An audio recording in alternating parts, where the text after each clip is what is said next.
नमस्कार दोस्तों, bloody vibes के आज के इस एपिसोड में हम लोग एक ऐसी घटना की कहानी लेकर आ गए हैं जो आपका दिमाग खराब करके रख देगी। जिस प्रकार से रुद्रिक नाम के इस लड़के का दिमाग खराब हुआ था। रुद्रिक जो कि मुंबई में पढ़ाई करता था, रहकर मुंबई में वो हॉस्टल में रहता था। रहने वाला वो मुंबई का नहीं था, वो कहीं से आया हुआ था मुंबई कॉलेज में पढ़ाई करने के लिए। यहाँ पर उसकी एक लड़की से दोस्ती हुई। इस लड़की का नाम था पायल। रुद्रिक और पायल एक दूसरे के प्यार में पड़ गए। यहां पर वो इंजीनियरिंग कर रहे थे। थर्ड ईयर के टाइम की बात है। दोनों इस स्टेज में पहुंच गए कि अब कुछ भी हो जाए, अपने अपने घर वालों से बात करना है शादी के लिए। रुद्रिक ने फोन में अपने घर वालों से बात कर लिया, घर वाले बहुत खुश हो गए और पायल ने भी सेम वैसे ही करी और पायल के घर वाले भी बहुत खुश हुए। पायल के घर वालों ने बोले कि रुद्रिक को लेकर आओ, यहां पर हम मिलना चाहते हैं। पहले लड़के से मिलेंगे, उसके बाद उससे घर वालों से मिलेंगे। तो इस बार तुम्हारी जो सेमेस्टर की छुट्टी लग रही है, जो तुम 10-15 दिन के लिए आती हो, पूरे 10-15 दिनों के लिए उसको यहाँ पर लेकर आओ। कोई खातिरदारी में कमी नहीं रहेगी। रुद्रिक बहुत खुश हो गया, पायल भी बहुत खुश है और ये लोग पहुंच गए महाराष्ट्र के एक छोटे से टाउन में। अब इस टाउन का नाम हम अभी के लिए गोपनीय रखते हैं। आप कहानी में, घटना में फोकस करो। अब जैसे यहाँ पर ये लोग पहुंचे ना, तो इसको ये टाउन बड़ा ही इंटरेस्टिंग सा लगा। बहुत ही सारी अच्छी अच्छी चीजें थी यहाँ पर। मतलब यहाँ पर जितनी ग्रीनरी थी, जितना यहाँ पर मतलब खतरनाक मस्त वाला व्यू था, उतनी ही ज्यादा यहाँ की यूनिक हिस्ट्री रिलेटेड चीजें थी। मतलब पुरानी पुरानी चीजें भी यहाँ पर मेंटेन करके रखी गई थी। तो रुद्रिक को यहाँ पर आकर बहुत अच्छा लगा। बोला यार, इस जगह के बारे में मैंने पहले कभी सुना नहीं था और जब मैं आके देख रहा हूं तो इतना कुछ है। पूरे 10-15 दिन बहुत मजा आएगा, हम लोग बहुत घूमेंगे। पायल को ऐसा बोला। पायल ने भी बोली कि हाँ हाँ, टेंशन मत लो, अपन बहुत घूमेंगे, कोई टेंशन वाली बात नहीं है। घर वाले अब रेडी हो चुके हैं तो हम किस चीज़ से डरें। ऐसा करके ये लोग वहाँ पे बढ़िया घर वर पहुँचे, खातिरदारी वगैरह हुई। अब शाम का वक्त आया तो शाम को पायल ने बोली कि चलो टहल के आते हैं। वो टहलने के लिए अपने जहाँ पे इनका घर वाला एरिया है वहाँ से लगभग 2 किलोमीटर आगे पहुँच गए। टहलते टहलते यहाँ पर रुद्रिक की नज़र पड़ती है एक पुरानी सी खंडर जैसी, मतलब घर पे बहुत पुराना सा है, खंडर है लेकिन अभी भी मजबूत खड़ा हुआ दिखाई दे रहा है। उसमें रुद्रिक देख रहा है कि उसका एक बड़ा सा दरवाजा था। उस बड़े से दरवाजे को बड़े बड़े पत्थरों से ढक दिया गया है। उसमें कोई खिड़की नहीं दिखाई दे रही है और कोई और दूसरा दरवाजा नहीं दिखाई दे रहा है। केवल एक ही उसका एंट्रेंस दिखाई दे रहा है और उसमें भी ढेर सारे पत्थरों से उसको ढका गया है। तो रुद्रिक ने इस जगह, इस बंगले को या फिर इस घर को देखकर बड़ी हैरानगी जताया और पायल से बोला, पायल ऐसा क्यों? ये मतलब इतना आलीशान सा घर है, ये जो भी कुछ है बहुत बढ़िया सा है यार, इतना स्ट्रांग है, इतना पुराना दिख के भी इसको कुछ हुआ नहीं है, इसको ऐसा बंद करके क्यों रखा गया है? तो पायल बोलती है, उसके बारे में ज़्यादा बात मत करो, यहाँ से चलो। ये बोलता है, बताओ ना प्लीज़, बताओ ना। पायल बोलती है, बताती हूँ, चलो तो आगे से ही। अब ये लोग थोड़ी आगे गए, अब मतलब सेफ जगह पहुंच गए जहाँ पर लोग हैं, जहाँ पर चलने फिरने वाला माहौल है। इस जगह के आसपास सब सुनसान था और ये लोग बाय चांस वहाँ पर पहुँच गए थे, क्योंकि पायल खुद इतने दिनों से घर से, गांव से बाहर थी और वो समझ नहीं पाई थी और उस रास्ते में ही ये निकल ली थी। जब ये लोग सेफ प्लेस में आए तब पायल बताती है कि उस जगह को लेकर बड़ी खतरनाक बातें लोग करते हैं। कहते हैं कि वहाँ पर एक दो नहीं बल्कि सैकड़ों आत्माओं, भूत प्रेतों का वास है। तो ये शॉक्ड, मतलब सैकड़ों आत्मा और भूत प्रेतों का, ये कैसे हो सकता है? नहीं मतलब तुम ये बोलोगी कि कोई भूत या चुड़ैल का वास है तो समझ में आता, लेकिन सैकड़ों कैसे? अब ये बात थी ना भाई कि यहाँ पर चेंज हो जाता है सब कुछ, कि अपना जो रुद्रिक था उसको ना भूत प्रेतों की चीज़ों में बड़ा इंटरेस्ट था बचपन से ही। ये भूत प्रेतों के सीरियल्स, फिल्म्स, कहानियों का फैन रहा। अब जब बड़ा होके इसे अपनी आंखों के सामने कुछ ऐसा देखने को मिल रहा है, इसने लाइफ में रियल में कुछ देखा नहीं था ऐसा, लेकिन अब जब रियल में कुछ देखने को मिल रहा है, सुनने को मिल रहा है, तो ये बड़ा एक्साइटेड हो गया। बोला, पायल प्लीज़ चलो ना यार, एक बार मैं उस जगह को वापस से उस नज़रिए से देखना चाहता हूँ, पास से देखना चाहता हूँ। पायल उसको कसम वसम दे देती, नहीं नहीं फालतू बात मत करो, तुमको कसम मेरी, उस तरफ नहीं जाना है। ऐसा करके ये लोग उसको मतलब चले गए, ये लोग घर। हाँ, पायल खींच के लेके गए उसको। अब रात भर वो उसी जगह के बारे में सोचता रहा कि यार काश एक बार उस जगह में चले जाऊं, उस जगह को एक्सपीरियंस करूं, कुछ तो महसूस हो, कुछ तो सुनाई दे, कितना मजा आ जाएगा। मतलब ये कह सकते हैं कि रुद्रिक ना ऐसी भूत प्रेतों की चीज़ों में थोड़ा सरफिरा सा था। एक अलग ही लेवल का उसको क्रेज था कि ऐसी चीज़ों को एक्सपीरियंस करने के लिए वो अपनी जान तक दावे में डाल दे, किसी मतलब बुरी सिचुएशन में डाल दे, वो नहीं कतराएगा, लेकिन उसको ऐसी चीज़ें एक्सपीरियंस करने का शौक था तो था। रात भर सोचते रहा, अगला दिन निकला, अगला दिन उसने नॉर्मल काटा। रात में एक चीज़ डिसाइड कर लिया था कि मैं साला किसी को भी बिना बताए वहाँ पर चले जाऊँगा, एक बार जाता हूँ और वहाँ पर कुछ ना कुछ देख के समझ के परख के आऊँगा। पता नहीं क्या वहाँ पे जाके करना चाहता था, लेकिन अपने अंदर ही अंदर ठान लिया कि पायल को और उसे घर वालों को कुछ नहीं बताऊँगा। अब ये वाली रात आई। रात में पायल के घर पे सभी लोग सो गए। ये चोरी से उठा। रात के लगभग 1 बज रहे थे। ये दबे पांव घर से बाहर निकल गया। पूरा सड़क सुनसान थी। जितने भी मोहल्ले पड़ोस में लोग थे, टाउन में लोग थे, शायद सब सो चुके होंगे। ये धीरे धीरे धीरे धीरे करके वहां पर पहुंच गया। मौसम भी बड़ा अलग सा था, यानी ये ना गर्मी थी ना ठंडी थी ना बरसात थी, बीच वाला कोई मौसम था। जोर जोर के कुत्ते भौंक रहे थे इसको देख के, या फिर किसी भी रीज़न से कहो। चमगादड़ों के उड़ने की आवाज़ सुनाई दे रही थी, उल्लुओं की आवाज़ सुनाई दे रही थी। मौसम, माहौल, ये जो वातावरण है पूरा ऐसा बना हुआ था जैसे कि मानो पूरी दुनिया एक साथ रुद्रिक को डराने में लगी हुई है। लेकिन डर से ज़्यादा इसके लिए इम्पॉर्टेंट था उस चीज़ को एक्सपीरियंस करना, उस चीज़ को परखना, उस चीज़ को जानना। ये उस घर के सामने पहुंच गया और बोला, एक काम करता हूँ, ये पत्थर हटाता हूँ साले को और अंदर जाकर देखता हूँ। क्योंकि वो एक ऐसा घर या फिर जो कुछ भी ऐसा था, देखो पायल को भी एग्जैक्टली पता नहीं था कि ये क्या है। पायल ने सिर्फ इतना बता दी थी कि यहाँ पर सैकड़ों आत्माएं रहती, उसके बारे में हम ज़्यादा बात नहीं करेंगे। दिखने में ये एक घर ही जैसा था, एक हॉल था कि क्या था मालूम नहीं, लेकिन उसको पत्थर से जिस तरीके से ढका गया था ना, उसको देख के ऐसा लग रहा था कि नहीं, इस बात पे केवल पायल और पायल के घर वाले नहीं बल्कि पूरा गांव विश्वास करता होगा। इसी रीज़न से इसको इस बात में सच्चाई लगी और ये एक एक करके वहाँ से पत्थर हटाने लगा। और जैसे ही आखिरी वाला बड़ा सा पत्थर, एकदम बड़ा सा पत्थर उसको हटाने में लगा हुआ है, थोड़ा हेल्दी भी था, लंबा चौड़ा था, वो पत्थर को थोड़ा सा हिला ही दिया था कि इसकी पूरे शरीर में एक झटका लगा, करंट का एक खतरनाक वाला झटका लगा। और झटका लगने के बाद इसका दिमाग कुछ सेकंड के लिए सुन्न हुआ और इसको अपने सामने 5 बहुत डरावनी शक्ल के लोग दिखाई दिए और ये उनको देख के ज़मीन में गिर गया। इसको तो लगा इसका खेल ख़त्म, इसको लगा कि मैं निपट गया, लेकिन फिर इसके मुंह पे झप से किसी ने पानी डाला और ये जागा तो क्या देखता है कि पायल के पापा, पायल के घर के बाजू वाले अंकल जी, ये सब लोग खड़े हुए हैं। ये उठाए, पायल तो रोने लगी थी इसको देख के। इसको घर पर लेकर गए। अब मोहल्ले पड़ोस के सब लोग जाग चुके हैं और इसको मतलब इसके ऊपर खुन्नस में भी है थोड़े सारे लोग कि बाहर से आया हुआ लड़का हमारे गांव में क्या मुसीबत डालने जा रहा था। 1-2 लोगों ने सुना भी दिए, बुजुर्ग लोगों ने, कि क्या कर रहे हो, तुमको दिमाग भी है, तुम क्या करने जा रहे थे? अगर तुम वो आखिरी पत्थर हटा दिए होते तो तुम नहीं जान सकते थे कि मौत तांडव करती इस गांव में। ऐसा ऐसा करके बोले। तो ये बहुत देर से बहुत इसको सुनाए जा रहे थे। इसने फाइनली बोला कि अरे यार, आप लोग बता क्यों नहीं दे रहे हो? अगर मैं जानना चाह रहा हूं तो मुझे बता दोगे तो मैं पत्थर हटाने गया ही नहीं रहता। आप लोग मुझे बता ही नहीं रहे हो कि वहां पे क्या है, सिर्फ बोल रहे हो भूतिया भूतिया है।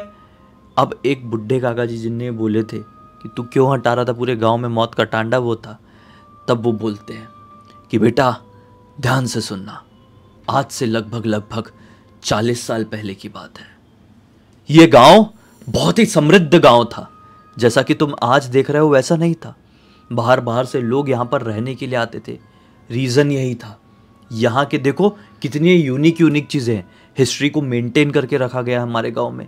ग्रीनरी देखो, वातावरण देखो, किसी चीज़ की कोई कमी नहीं थी और डेवलपमेंट भी ज़ोरों शोरों से हो रहा था। लेकिन इस गांव में एक म्यूज़ियम था, जो म्यूज़ियम काफ़ी समय से बंद था, काफ़ी सालों से। इनफैक्ट हम लोग भी जब पैदा नहीं हुए रहेंगे तब भी से भी वो म्यूज़ियम बंद था। हमको किसी को मालूम नहीं था कि वो म्यूज़ियम में आखिर है क्या। बस इतना मालूम था वो एक म्यूज़ियम है, संग्रहालय जिसको कहा जाता है। फिर हमारे रहते में ही, मतलब अभी से 40 साल पहले, वो म्यूज़ियम खुला।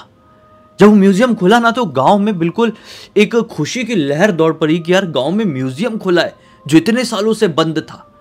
लेकिन कुछ लोग थे, जैसे कि हमारे दादाजी जैसे लोग, मतलब इतना बुढ़ा आदमी बोल रहा है कि हमारे दादाजी लोग ये बोल रहे थे कि वो म्यूज़ियम को खोल के बहुत बड़ी गलती की जा रही है। वो म्यूज़ियम खुलेगा तो समझ लो भूत प्रेतों का मेला हो जाएगा गांव में। ऐसा बोलते थे हमारे दादाजी लोग, लेकिन हमको ऐसा लगता था कि बुढ़े लोग हैं, क्या बताएंगे, वो लोग अपने ज़माने के हिसाब से चल रहे हैं, खुलने दो म्यूज़ियम तभी तो तरक्की होगी, हम लोग ये सोचते थे। और म्यूज़ियम खुला। म्यूज़ियम खुलने का पहला ही दिन था, दोपहर का वक्त था, 1 बज रहे होंगे, मुझे अभी भी याद है। बहुत सारे लोग उस दिन म्यूज़ियम में लाइन लगाकर खड़े हुए थे, टिकट ले रहे थे, अंदर जाने की तैयारी में थे। टिकट पूरे 25 पैसे की थी और मेरे पास 25 पैसे नहीं थे। मैं बहुत रोया था और अपने पापा और अपने दादाजी से लड़ाई कर कर म्यूज़ियम के सामने खड़ा था कि कोई तो मुझे देख के मेरे ऊपर दया करके म्यूज़ियम के अंदर लेकर जाए। लेकिन मेरी किस्मत अच्छी थी शायद कि कोई मुझे म्यूज़ियम लेकर नहीं गया। मैं बाहर खड़े खड़े देख रहा था, एक एक करके लोग 25-25 पैसे दे रहे थे, टिकट लेके अंदर जाते जा रहे थे। सभी लोग अंदर चले गए। फिर अंदर से एक अजीबोगरीब अफरा तफरी हुई, फिर पूरा माहौल बदल गया। अब वो छोड़ो कि मुझे क्या पता चला, अब मैं तुमको बताता हूं कि अंदर क्या हुआ था। मुझे बाद में पता चला ना, वही मैं तुमको बताता हूं। अंदर जब सब लोग पहुंचे तो वहां पर तस्वीरों को देखकर सबके दिमाग के परखच्चे उड़ गए। इतनी डरावनी डरावनी तस्वीरें थी जिसकी कोई लिमिट नहीं। ऐसा लग रहा था कि वो तस्वीरें इंसानों से बात करना चाह रही है। एक अजीब सा डर छाया हुआ था उन तस्वीरों में। वो सारी तस्वीरें भूत प्रेतों की, शैतानों की, काला जादू से जुड़ी हुई तस्वीरें थी। सब देखकर घबराने लगे थे। सभी को अंदर गए हुए मुश्किल से 10 मिनट हुए होंगे कि अंदर जितने भी लोग गए थे उनके सबके बच्चे, जो 15-16 साल तक की उम्र के बच्चे थे, वो बेहोश होके गिर गए। पहले एक गिरा, फिर दूसरा गिरा, फिर तीसरा गिरा। भीड़ तो बहुत गई थी, लगभग 35 से 40 बच्चे बेहोश होकर गिरे।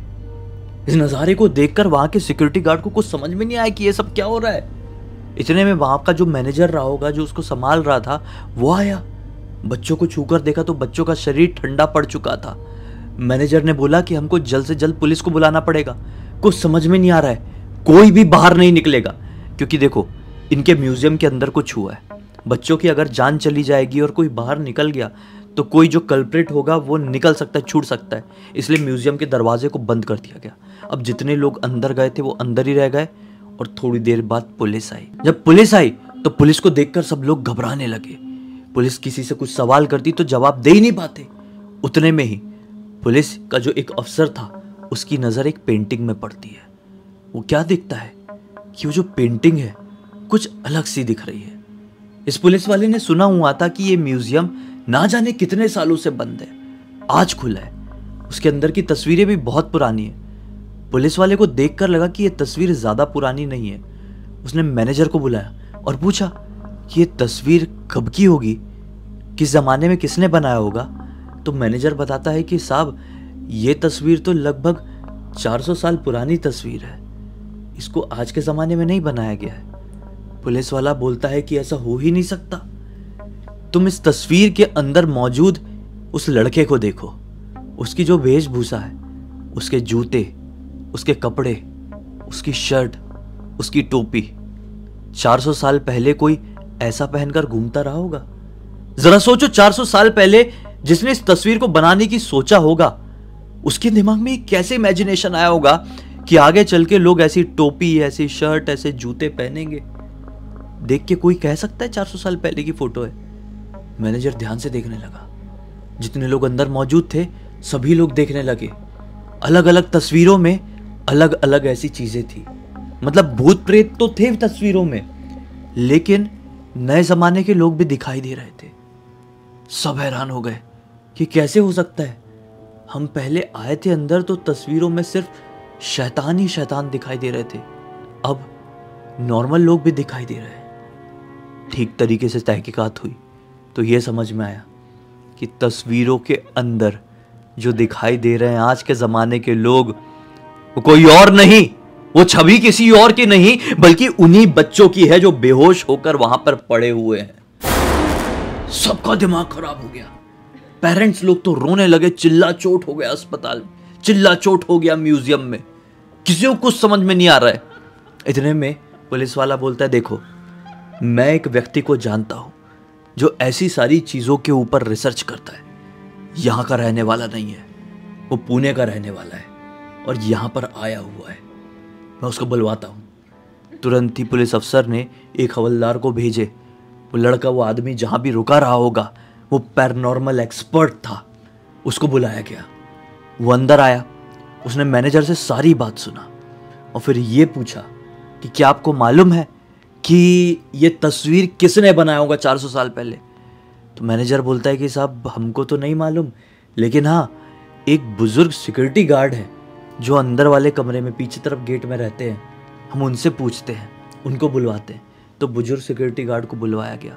तो बुजुर्ग सिक्योरिटी गार्ड जो ये थे ना, जो पीछे वाले गेट में बैठते थे, ये बड़े ही सुलझे हुए स्वभाव के मतलब वो थे और इनको ना पुरानी चीज़ों में बड़ा इंटरेस्ट था।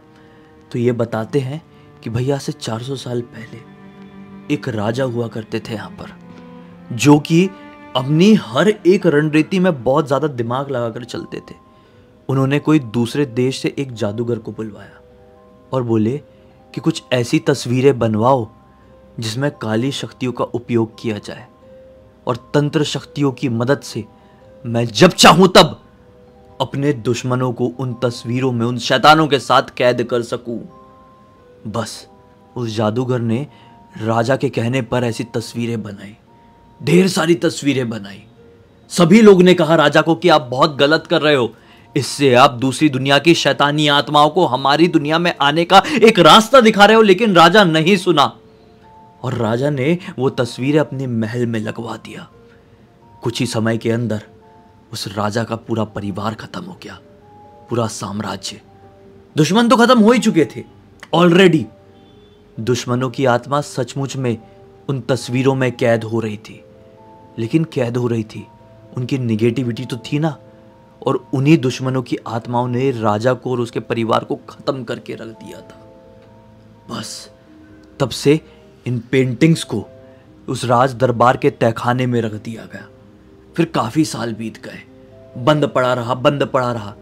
फिर राजा के कोई वंश का आया होगा, उसने तहखाना खुलवाया, उसको तस्वीरें मिली और उसी समय ये म्यूज़ियम का निर्माण हुआ था।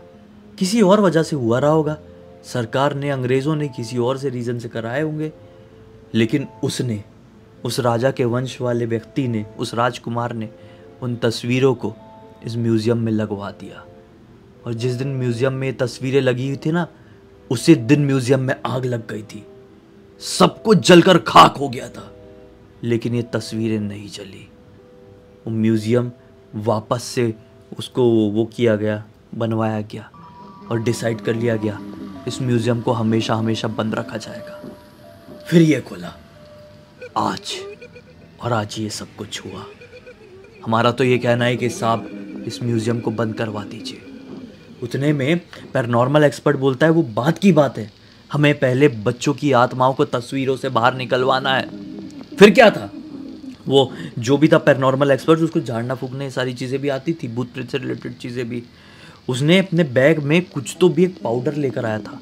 उसने बोला कि इस पाउडर से हमको वो जो तस्वीर में बच्चे दिखाई दे रहे हैं ना, उन सबको एक साथ मिटाना होगा। एक साथ अगर मिटा दिए तो ये बच्चे जो बेहोश पड़ गए हैं, ये बेसुध जो हो गए, उनमें वापस से जान आ जाएगी। जितने भी पेरेंट्स थे जिनके बच्चे तस्वीरों में कैद हुए थे, सबको वो पाउडर, वो एक केमिकल था, वो केमिकल उसने बांट दिया और सभी लोग एक साथ मिलकर उसको मिटाने लगे, ज़ोर ज़ोर से घिसने लगे। और फिर सभी बच्चों में लगभग, जैसी वो तस्वीरों से बच्चे मिट गए, जान आ गई, बेसुध थे, ठीक हो गए। सभी को लगा अरे वाह सब कुछ ठीक है, सब में खुशियों की लहर दौड़ पड़ी, बोले चलो चलो जल्दी अब इस म्यूजियम को बंद कर देंगे। सभी लोग उठ के निकल ही रहे थे, गेट के तक पहुंचे ही थे कि ढाक से सभी के एक साथ कह लो या कुछ कुछ सेकंड के अंतराल में कह लो, पीछे से सर में कुछ बहुत जोर जोर से पड़ा। सभी ने पलट कर देखे तो क्या पाए, जितने भी पेरेंट्स थे, जिन लोगों ने तस्वीर में से अपने बच्चों की छवि को मिटाए थे, वो सबके चेहरे पूरी तरीके से बिगड़ चुके हैं, मानो कि वो चलते फिरते मुर्दों जैसे दिखाई दे रहे हैं। बहुत डरावने, उनके शरीर में खून सवार था। जितने लोग उनके पकड़ में आए उनके शरीर को उधेड़ दिए उन लोगों ने, और उधेड़ के उनके अंदर के सामान को खाने लगे। वो जानवर बन चुके थे, वो राक्षस बन चुके थे। On the spot with in 2 minutes उन लोगों ने लगभग 15-16 लोगों की जान ले डाले। किस्मत से पुलिस वाले थे तो उन लोगों ने सही समय पर सही फैसला लिए। कुछ लोग जो बचे हुए थे उनको फटफट बाहर निकाले, कंट्रोल करने की कोशिश किए। जो लोग शैतान बन चुके थे उन लोगों को अंदर ही छोड़ दिए, और बड़े बड़े पत्थरों से सब लोगों ने मिलकर उसके गेट को ढाक दिए। और तब से लेकर अब तक वो गेट उन बड़े बड़े पत्थरों से ढके रहे। मतलब अब रुद्रिक को बता रहे हैं, और तुमने आज खोलने की कोशिश की है। सोचो, जो 10, 11, 15 लोग अंदर कैद हुए थे राक्षस बन के, वो अंदर सड़ सड़ के मरे होंगे, या फिर वो पहले ही मर चुके थे। उनकी आत्माएं किस रूप में भटक रही होगी। वो शैतानी, वो श्रापित तस्वीरें भी अंदर ही है। अंदर ना जाने कितनी सारी ढेरों आत्माएं होंगी। तुम वो पत्थर खोल देते तो पता नहीं क्या होता। तब जाके रुद्रिक को समझ में आया, और रुद्रिक ने सभी से हाथ जोड़ के माफी मांगा और बोला, ऐसी गलती अब क्या, जिंदगी में मरते दम तक कभी नहीं करूंगा। बस ऐसा रहा। इससे रुद्रिक को एक बहुत बड़ी सीख भी मिल गई, और एक अलग ही जानकारी पूरी दुनिया के सामने भी आ गई। इस पूरी की पूरी घटना की कहानी, जानकारी मुझे किसी और ने नहीं बल्कि रुद्रिक ने ही इंस्टाग्राम पर लिख कर भेजा। मैंने सोचा कि आप लोगों को सुनाऊं तो इससे आप लोगों को एक बहुत अच्छी सीख मिलेगी। तो इसी के साथ अब इस वीडियो का अंत करते हैं। अब तक देख लिए तो लाइक जरूर कर देना, चैनल को सब्सक्राइब करके बेल आइकन दबा के ऑल के ऑप्शन में क्लिक करना, क्योंकि इसी तरह के हैरान कर देने वाले खौफनाक वीडियोस डेली आप लोगों के सामने लेके आते रहते हैं। इंस्टाग्राम की लिंक इस वीडियो के डिस्क्रिप्शन बॉक्स में मिल जाएगी, क्लिक करके डायरेक्टली वहाँ पर पहुंच जाना। और इसी तरह की कोई भी कहानी, टॉपिक या जानकारी आप लोग के पास भी है तो लिख भेजना। हो सकता है हमारा अगला वीडियो कल आपके हिसाब से बन रहा हो। तो चलिए कल फिर से मिलते हैं, तब तक के लिए बहुत बहुत धन्यवाद। आपका दिन शुभ हो।